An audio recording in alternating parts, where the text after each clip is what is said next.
Continuación de Rodrigo de Leza y Murillo. Perdió de vista la población, se detuvo a descansar ya relajado. Si acallar el estómago era importante, también lo eran nuestras necesidades. Tenía 16 años. Si ya no se había muerto de hambre, de ello no moría jamás. De otra causa, sí. Por ello tenía que continuar buscando el modo de pasar a la otra orilla de Leza. Los 3 puentes de madera que comunicaban con las aldeas del otro lado habrían sido arrastrados por la corriente como era lo habitual entre las crecidas. Tendrían que levantarlos de nuevo una vez bajaran las aguas. Podría pasar al otro lado con más facilidad una vez dejara atrás la desembocadura donde el temido río Jubera moría para ampliar su caudal, el de Leza. Pero una vez cruzado este último río no le quedaría otra alternativa para alcanzar lo que le esperaba al otro lado de Jubera que cruzarlo. Visiblemente nervioso miró de nuevo al sol. O se daba prisa o se le haría tarde. Tras meditar si cruzarlos por separado o juntos, se decidió por lo primero, dejar atrás la desembocadura de ambos ríos, cruzar el Leza y luego el otro. La complicada empresa de cruzar el temido y pedregoso Jubera, al que le aguantaba poco el caudal, casi todos los veranos se secaba. Pero en épocas de lluvia, la fuerza con la que bajaban sus aguas acongojaba hasta el más valiente.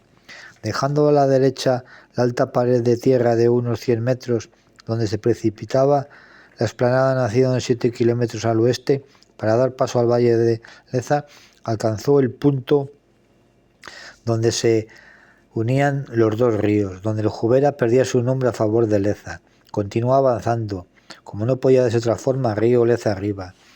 El hecho de este a su paso por San Vicente y un buen tramo más arriba era de tierra, a diferencia del otro, casi nunca se secaba.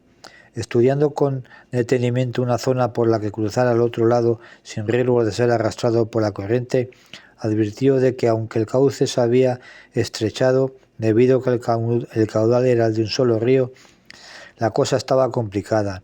La cantidad de agua que bajaba por él buscando el Ebro era abundante. Y aunque parecían mansas, bien sabía él por experiencia que no lo eran, no tanto como las del otro río, pero la fuerza con la que bajaba era peligrosa.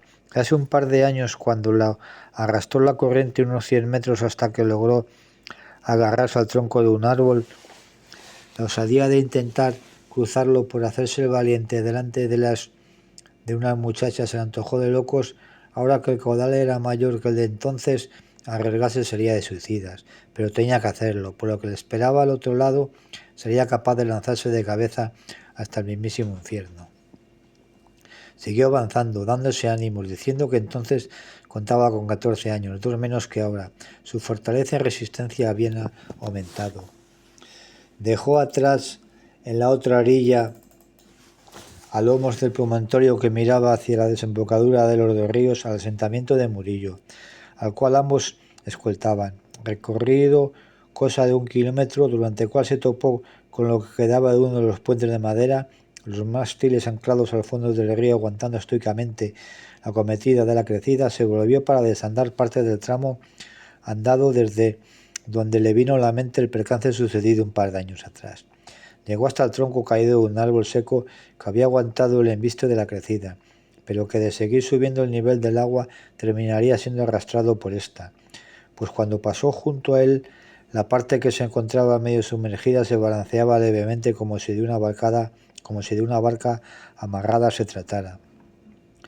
Con la idea en la mente de subirse a él y manejarlo con el palo resultante de una rama a la que limpió de maleza, comenzó a bregar para intentar meterlo al río.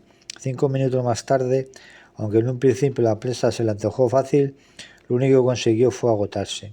Jadeante se sentó sobre el tronco con la vista centrada en la otra orilla y la mente en lo que le esperaba al otro lado del río Jubera, el cual tendría que cruzar también si quería hacerse con la recompensa. Desanimado, resopló, y así se quedó durante unos 5 minutos que, como si lo hubieran despertado tirándole por encima un cubo de agua helada, dio un respigo. Se echó hacia atrás, miró hacia el río, apretó los puños y se dispuso a lanzarse para cruzarlo a nado, pero se detuvo al borde del agua al notar algo a su derecha moviéndose. Clavó la vista en el tronco de un árbol que estaba siendo empujado hacia la orilla por un enorme chopo que no haría mucho le habría sido arrebatado al terreno que lo acogía, probablemente por algún desprendimiento de tierra. pues conservaba todo su verdor, así como su follaje, dispuesto en torno a un tronco de por lo menos 20 metros de largo. Sin pensárselo 2 veces se metió en el agua para intentar retener el madero seco, que era de buen tamaño. Sin mucho esfuerzo lo consiguió, sin ningún esfuerzo, pues fue el chopo el que lo desplazó hasta la orilla, arrastrándolo con él. De no ser por la copa del enorme árbol, se topó con otro de su especie. De no ser porque la copa del enorme árbol se topó con otro de su especie que había aguantado el ímpetu de la corriente y permanecía en pie, lo hubiera aplastado contra el madero. El chopo, rebotando contra el otro, desvió su trayectoria para continuar el viaje, arrastrado por las aguas, dirección al río Ebro, que lo esperaba en unos 15 kilómetros más abajo, al norte. Eso sí lograba alcanzarlo y no se quedaba por el camino encallado en la vegetación que habían anegado las aguas.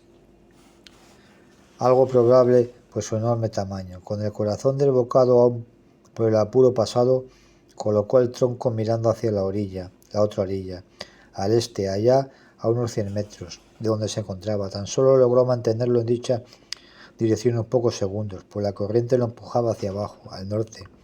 Meditando qué hacer, cada vez con más dificultades de continuar reteniéndolo, observó a lo lejos el gran chopo, que navegaba a lo largo, toparse con un corro de arbustos medio cubiertos por las aguas.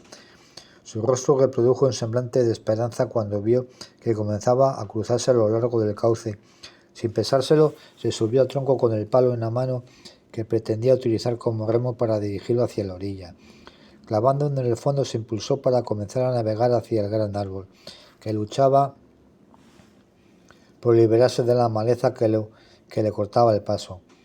Como montando a caballo, una pierna a cada lado del madero seco, remó con la mente puesta en lo que lo esperaba al otro lado, que ahora veía más factible de conseguir, y más cuando, al clavar en el fondo del río el palo con la intención de averiguar si con ello podría hacerlo cambiar de dirección, comprobó que el tronco viró levemente por momentos hacia donde deseaba dirigirse, para volver a tomar la dirección impuesta por la corriente.